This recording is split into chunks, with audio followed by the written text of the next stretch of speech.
I gotta run out to county court really quick. So I'm gonna try to do it the next 2 minutes. If not, you might just pop me to my red button. Do what? I need to hit my red button if I'm not back in time. Okay. Thank you. Sure.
Recording in progress. Ready, Mr. Burlington? Yes, sir.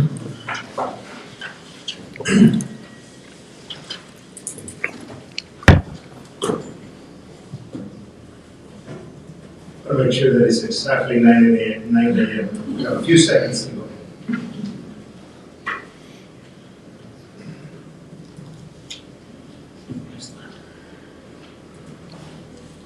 Good morning, everyone. I want to welcome all of you to this Board of Los Angeles County Commissioners regular meeting. Today is October 17, 2023. It is 9 a.m. and we're calling this meeting to order. I'm going to ask all of you to rise for an invocation by Commissioner Tony Haas and a pledge of allegiance by Commissioner Luis Lopez. Dear Lord, thank you for another day. Heavenly Father, it seems that every time we turn on the news, the world gets a little more crazy each day. Lord, we pray for peace in the Middle East. We ask that you intervene in the world and grant peace. Lord, guide us in every way. Continue to bless us and our loved ones with good health and mercy. All these things we ask in your name. Amen. Amen. I pledge allegiance to the flag of the United States of America and to the republic for which it stands, one nation, under God, indivisible, with liberty and justice for all.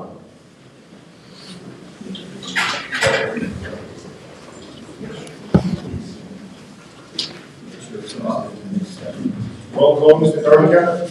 Commissioner Luis Lopez. Here. Commissioner Hess. Here. Commissioner Tracy D. Here. Approval of the agenda. Do we have any changes to the agenda, Mr. Burlington? No changes, Commissioner. Entertain a motion at this time. Move to approve the agenda. Second motion. Commissioner Luis Lopez. Yes. Commissioner Hess. Yes. Commissioner Tracy D. Yes, and before we go into any official business this morning, I welcome all of you. I wanted to call for a moment of silence. A friend of Los Angeles County and a friend of the community, Ms. Shirley Donachie, has gone on to be with the Lord, and so this morning we pray for her family and just for all the many things that Shirley did in the community. Personally, I was a friend of Shirley since 1982, so that's a long time. And so if you get an opportunity, I really don't know what's any more about the family, but at this time, please let's have a moment of silence and remembrance and for peace with their family.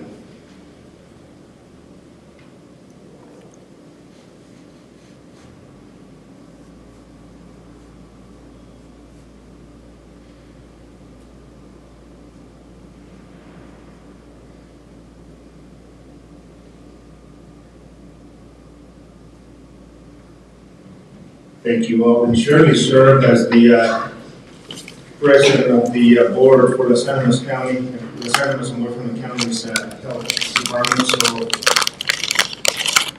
she'll be missed. Commissioners, any other comments regarding Shirley's family? Thank you so much. We're going to go now to consideration of minutes. On that section, we don't have anything. So reading of correspondence.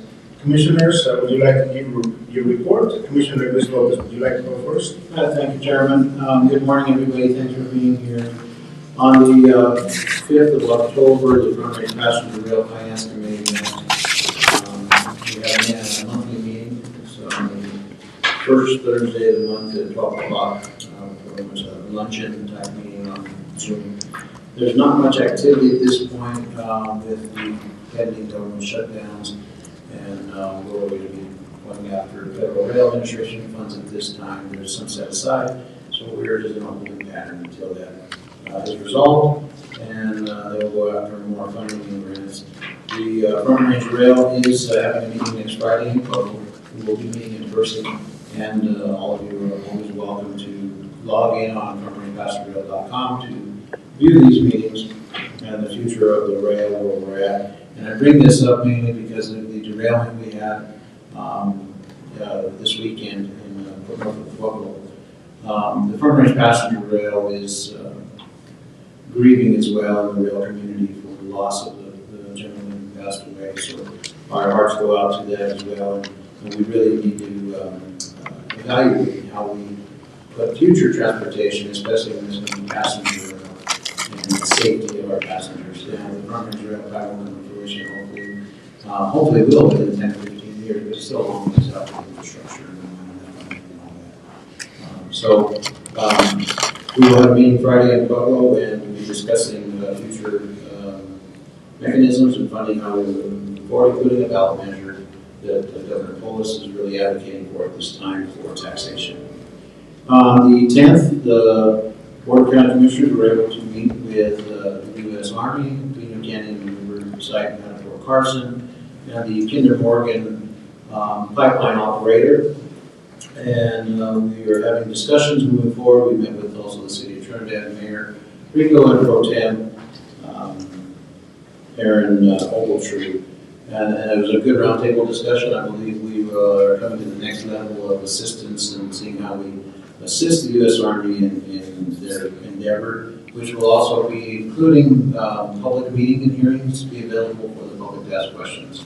That was something that was really specified at that meeting, to have the public input regarding this pipeline that travels through there. Also, CDOT was invited. I think there was one online phone call for discussion, whether it encompasses the Highway 350 for the right-of-way, and also the Utilities Director of CDOT.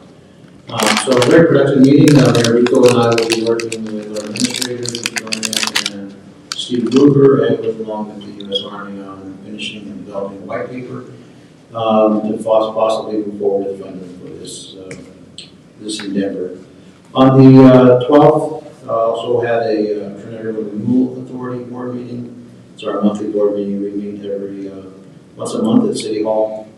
And there's some issues we were having on regarding assistance of the city and where we're at with an executive director. We don't have one at this time. We did have some liaisons to the city, but they're no longer there.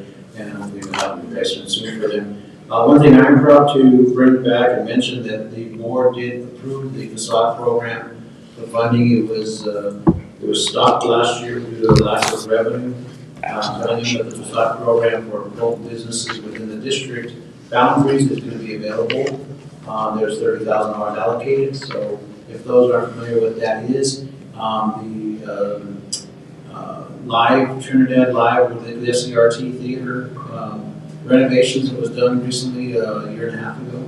That was funded by Trinidad Renewal Assistance along with their private funding as well. So those types of facade programs, I believe also the building next to the Chronicle News that was recently redone in the front, the facade program was funded for that too.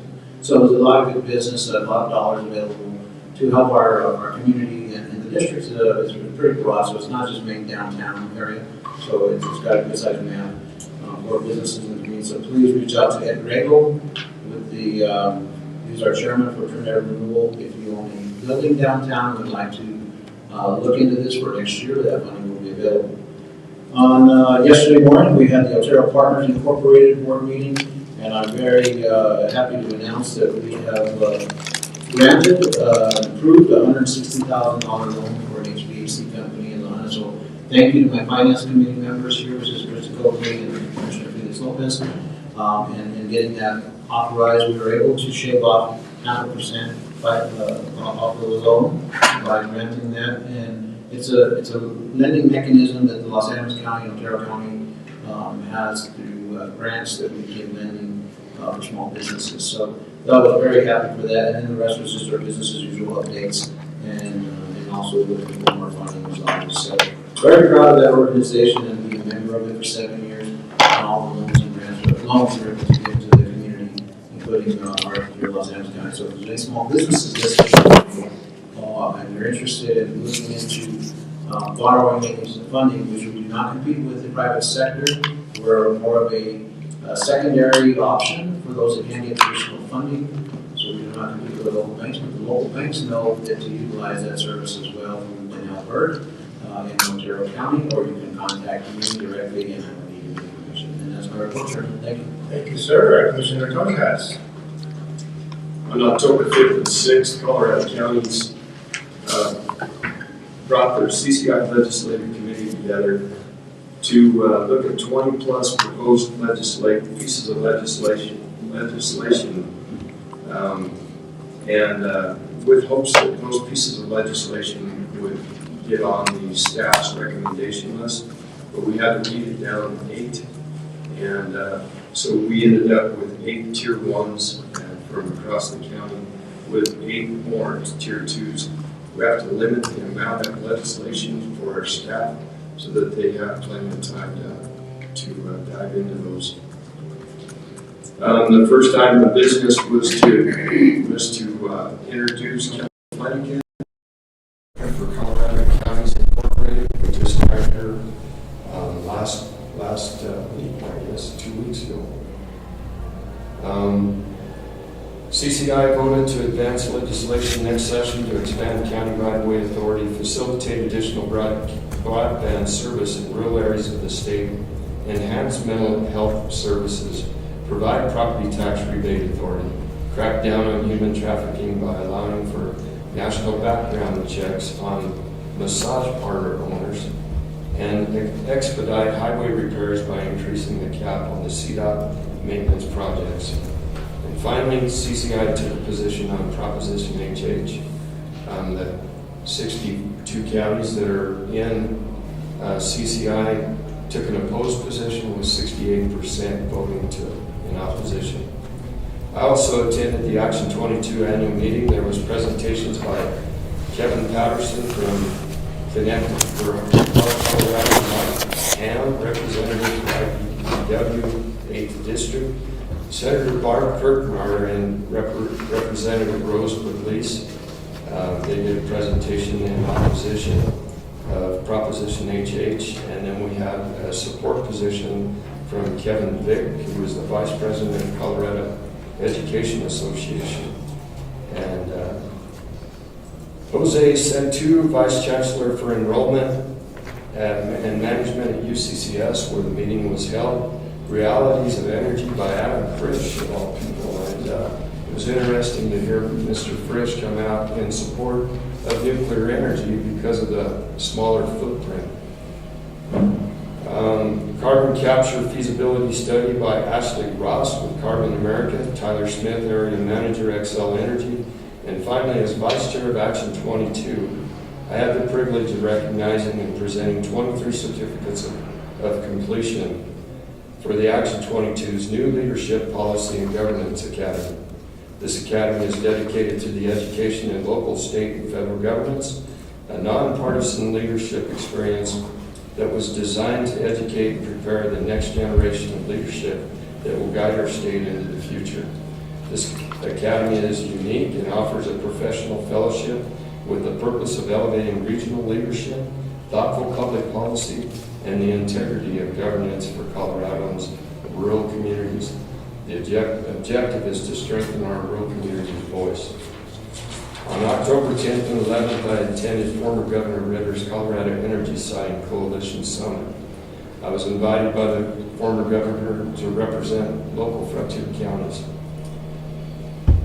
There were three other county commissioners from 4 corners of the state who were present to give their views of the Colorado's green energy push. 60 other individuals from the energy sector were there. With Governor Poulos wants to see Colorado be the leader in the nation for green energy production with 80% by 2030 and 100% by 2040. What the 4 county commissioners told him that we felt that was unrealistic, that we should embrace all forms of energy and learn from our mistakes. We don't know what the consequences of green energy is going to be for our wildlife and our environment at this time. So let's not mess up. The objectives of the meeting were to create a collaborating space to build trust in each other in the process, establish common ground in identifying common ground, share a policy framework and preferences, and define a path forward. It was identified that since 2020, there has been a 35% increase in the opposition to the green energy push, and this was done by the Columbia University. There's currently 293 renewable projects that are being challenged. County commissioners emphasized do no harm and wanted assurance that any energy development in counties be under the guidance of local control and not state control, with the availability of our own 1041 powers. Also, counties were concerned about the 10% of the population providing and sacrificing for the 90% of the population, because most of these solar fields and wind farms are going on in rural communities, out in our ranches and so forth. So we want to make sure that they're taken care of, and if there were any domain used, and we know there's going to be for transmission, that those individuals, those private property owners, are made whole when those acres are taken out of production. And that's my report, sir. Thank you, Commissioners. Without creating any redundancy, I wanted to highlight a couple of the meetings. Pretty much attended several of the meetings as well. The Colorado Counties Incorporated legislative priorities. One of the questions that we had asked at the state level, and I had an opportunity to last Wednesday, the 11th, Attorney General Weiser was in Trinidad. So one of the questions that we have been working with Colorado counties is work with CDOT, Colorado Department of Transportation, in allowing counties to use the pipelines that they have along the interstates and highways and byways for us to provide broadband to communities that are not currently connected. We have several of the areas west of I-25, all the way into the Stonewall and those places.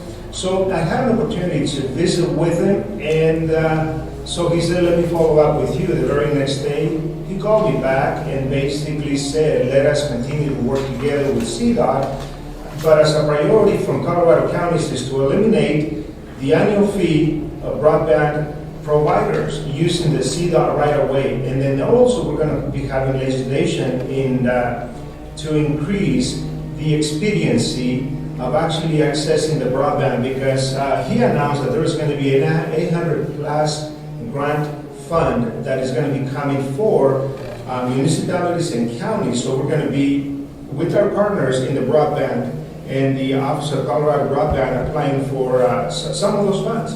And if you know of any places within Los Angeles County that is not covered, please, there is a map. If you go to the Colorado Broadband office, there is a website. And one of the things that the Attorney General really put out there, go on, because the agency that is leading this information, this investigative information, may be missing some of the sections. And if it says, yeah, we're covered, but we're not, please go on, and there is a number in there, let them know, so we can create the support and expand that coverage.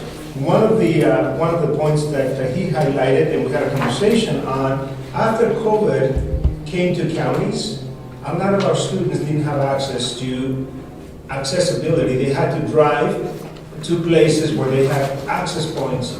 But for our students up on the eastern part of the county or the west part of the county or throughout the canyons, that was not the opportunity they had. So anyway, it was a very good meeting with the Attorney General, and at this point in time, that's one of the high points.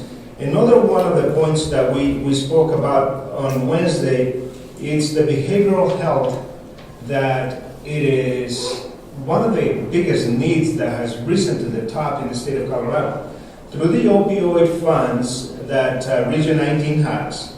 So Region 19 is 9 counties, Pueblo, Huérfano, Las Animas, Baca, Browers, Kiowa, Custer, and Crowley. So those counties, all 9 of us, are basically part of Region 19. One thing that we are looking for, and again, with support of the, hopefully the Attorney General, is to write an infrastructure grant for Las Animas County, for Trinidad, so we can have a real facility where people can actually, that are going through the opioid detox or the opioid treatments, they can actually go to these places.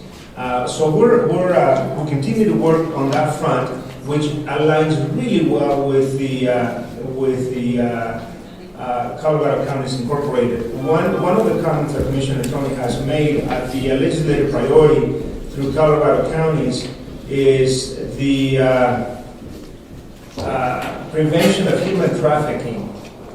We have I-25 that is going right through, and I would imagine that we have cases of human trafficking. And right now, there is a disconnect between the state, when you call for, if there was a stop and somebody, there's suspicion, reasonable suspicion to do an investigation, the national, and John, you might have to help me here, the national, when you get on to do a statewide criminal background check on that individual, you can get that, but at the national level, there is the disconnect. And so right now we're calling through the legislature to give us the opportunity when an officer, a peace officer, is going through an investigative report, for them to have access to the national to see where this whole thing is stemming from. So that's going to be one of the big priorities that is going to rise to the top.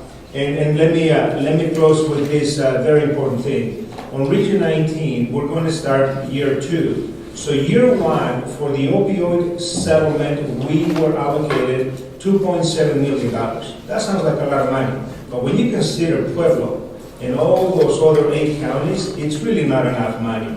Right now, what we're doing is we distribute those funds to contractors that are doing education, prevention, treatment, harm reduction, and then, of course, full detoxification. If you know of any companies that are providing these services, let me know, let us know. We are going to be awarding RFPs for year 2, which the money is going to be just a little bit more, and hopefully through the help of the AG's office, we'll be able to apply for an infrastructure grant for Las Animas County. And that is going to be my report. Hopefully we have a pretty good audience this morning. Hopefully we didn't bore any one of you. We're trying to make it interesting here. So let me go to elected officials update. I have a message from our assessor in our reports. One thing that I want to emphasize from the Sheriff's Department, he sent me a text, and this is one thing that he says, that in the last, the medical assisted treatment program in the jail was presented again at a national healthcare conference as the medical assisted provider program. And so one of the things through one of the grants that we have at the local jail is to provide medically assisted training and treatment for our inmates. Is basically now receiving recognition from other facilities throughout the state. So let me go to the next. Do we have anyone from the clerk and recorders to provide an update? Anyone from the treasurer's office?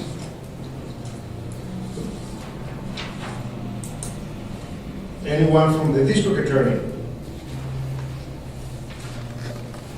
And anyone from the coroner's office?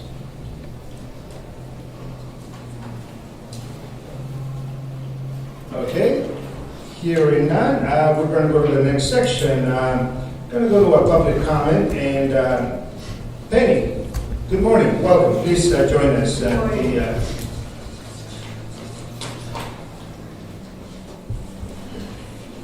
I'm here with a number of other folks who are in support. Excuse me, ma'am, can you give us your name, please? Oh, I'm sorry. My name is Penny Bieber. I'm a retired grant writer and general rebel-rouser, I guess. And I've been working with Joe Richards, your emergency manager, to put together a plan to create a community wildfire protection plan for the entire county. I know that you all are aware of the major fires, the Marshall Fire that burned down the whole town, the Hawaiian fire that took out a great deal of property and cost a lot of lives. And we're frankly just with the weather events that are happening lately, we're just one event away. We're just one bad weather day and one lightning strike or one careless person away from catastrophic fires in our county. And it's our belief that the county can be much better prepared for these wildfire events with solid planning and mitigation punch list. And there is so much federal money right now available for these kind of efforts. So we are looking for support on item number G, consideration of resolution 23-024 to develop this grant. It's due October 31st, so we're under a pretty good deadline. It's a federal grant. It's called the Community Wildfire Defense Grant. We've been told by the people assisting us that we have a really great shot at getting this funding. And this funding, if we have a community wildfire protection plan for the county in place, it opens the door for millions and millions of dollars for evacuation planning, for thinning of the growth on the sides of the roads so that those of us like myself who live in communities with one ingress, egress, one way in and out, we have an opportunity to get out safely if this thinning can be accomplished. There are just so many needs that this plan can address. And so I really encourage you to vote yes and to allow us to submit this grant. I'm confident that it'll bring some funding to the community and the possibility of a whole lot of funding in the future. Thank you, Ms. Bieber. Thank you. Appreciate it. Oh, we can't ask questions. We can discuss it during. During the address. So yeah, let me call on Ms. Julie Knudsen. Good morning. Good morning. Julie Knudsen with the Purgatory Watershed Partnership. And Penny pretty much said what I would like to echo as well. But I would like to add that I know our community is doing so much exciting planning right now around a lot of things. Sometimes when you say the P word, people's eyes start to glaze over. I know there's a lot of planning, and I just want to re-emphasize that doing this plan is how we get to all the money that Penny is talking about. It is raining federal money out there, but we can't apply for any of this until we have the plan in place. So for anyone whose eyes glaze over with planning, just know this is a very critical, this is the gateway to get to all that money. And it has to be done. So I just want to reiterate that. And then also I wanted to request as Purgatory Watershed Partnership that we're applying for a Great Outdoors Colorado Stewardship Impact Grant. And we'd like to be able to say that Los Angeles County supports that effort. We're not asking for any cash or in-kind match, just that we could say in the grant that the county commissioners are supporting that. And then finally, Purgatory Watershed Partnership wants to express support for Los Animas County applying for a CPW Regional Partnership Grant. And that's what I got. Thank you so much. Thank you. Mr. Gilbert.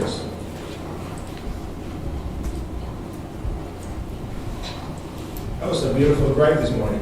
Yes, it was. Gil Ramirez, Water Supply Manager, City of Trinidad. I want to speak to the city's interest in the Community Wildfire Protection Plan.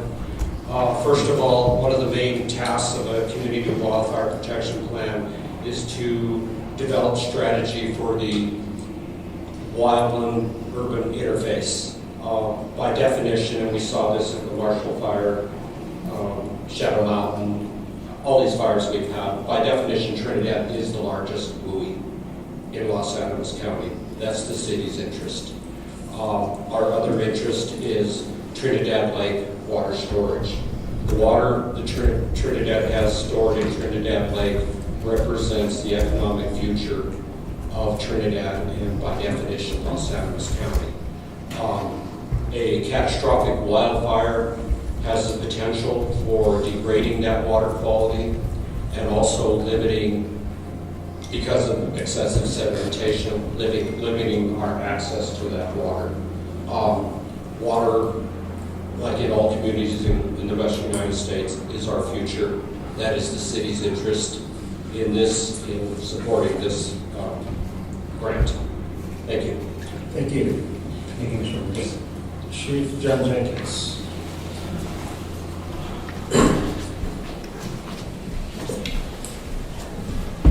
Hi, my name is John Jenkins with Stonewall Fire Protection District, and I'm really just going to be repeating what the last couple guests have spoken to, is the importance of the Wildfire Community Protection Plan. It opens the door for a lot of grant dollars, not just for the county, but even private citizens. If this grant is in place, that's one of the first check marks on these grant applications is there a wildfire protection plan in place? If you have that no box checked, you're automatically out of that grant process. So getting that done will be a huge help to the citizens of the county as well. It is a state mandated protection plan. It was just a non-funded state mandated protection plan. And I think that's been about, 15, 20 years now that it's been in place. I think that it would be crazy if you guys didn't take that opportunity to support this and try and get this program in place. Thank you. Thank you, sir. Thanks, Chief. Let me call on Mrs. Jana Remington.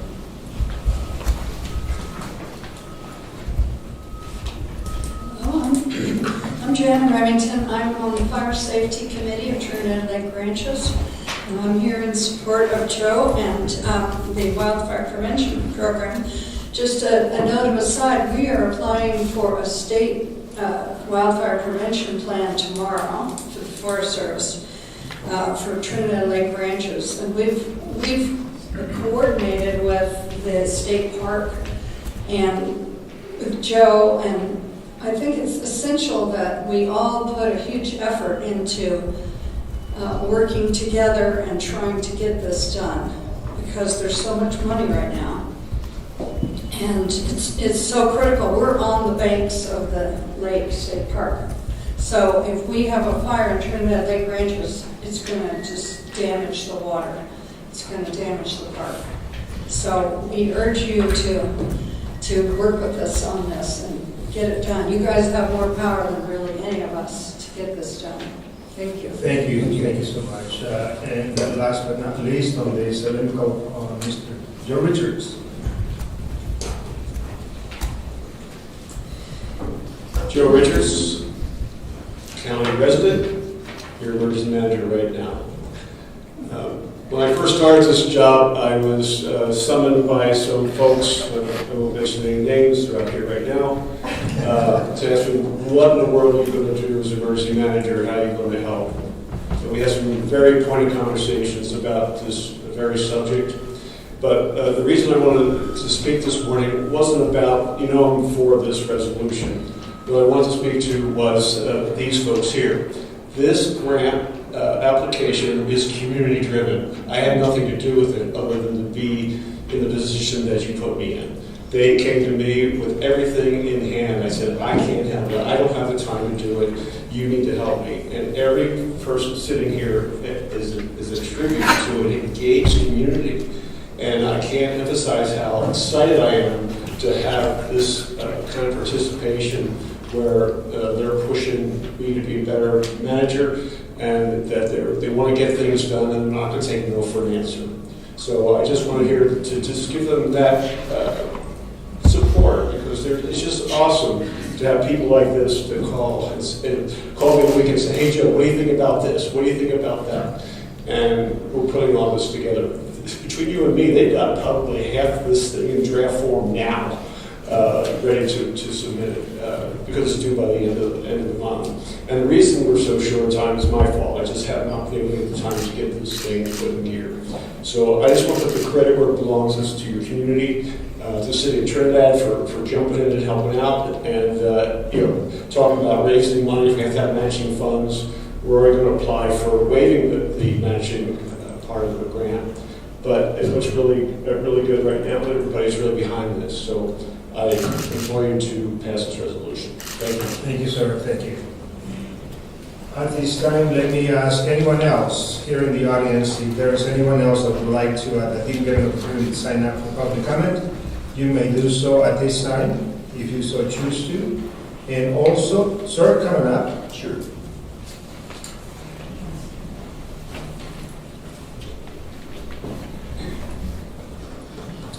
My name is Tracy D. I'm the secretary on the board of the North Port Branch.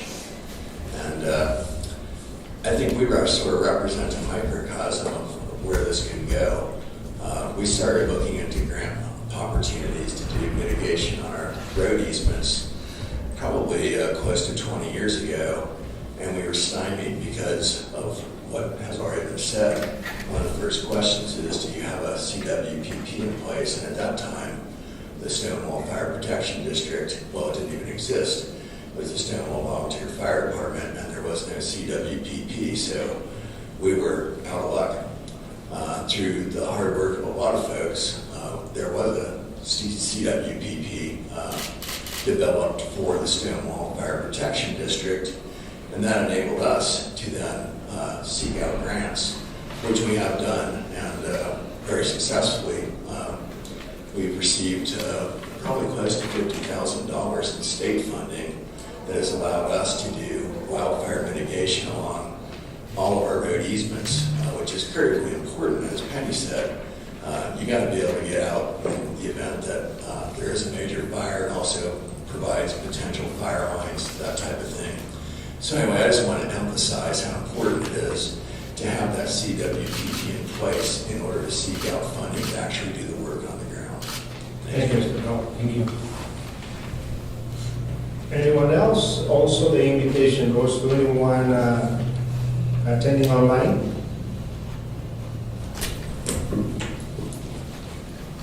Okay. This part of the meeting is now concluded. We're going to go to Section 7. We don't have any unfinished business. Section 8, new business. Consideration of Resolution 23-025, green light recognition of veterans. Mr. Dorrington. Commission before you for consideration of Resolution 23-025. Support and operate. Correct? Go ahead. Supporting Operation Green Light for Veterans. Would you please read the resolution? Yes, sir. Whereas residents of Los Angeles County have great respect, admiration, and the utmost gratitude for all of the men and women who have selflessly served our country and this community in the armed forces. Whereas the contributions and sacrifices of the men and women who serve in the armed forces have been vital in maintaining the freedoms and the way of life enjoyed by our citizens. Whereas Los Angeles County seeks to honor these individuals who have paid the high price for freedom by placing themselves in harm's way for the good of all. Whereas veterans continue to serve our community in the American Legion, veterans of foreign wars, religious groups, civil service, and by functioning as county veteran service officers in 29 states to help fellow former service members access more than $52 billion in federal health, disability, and compensation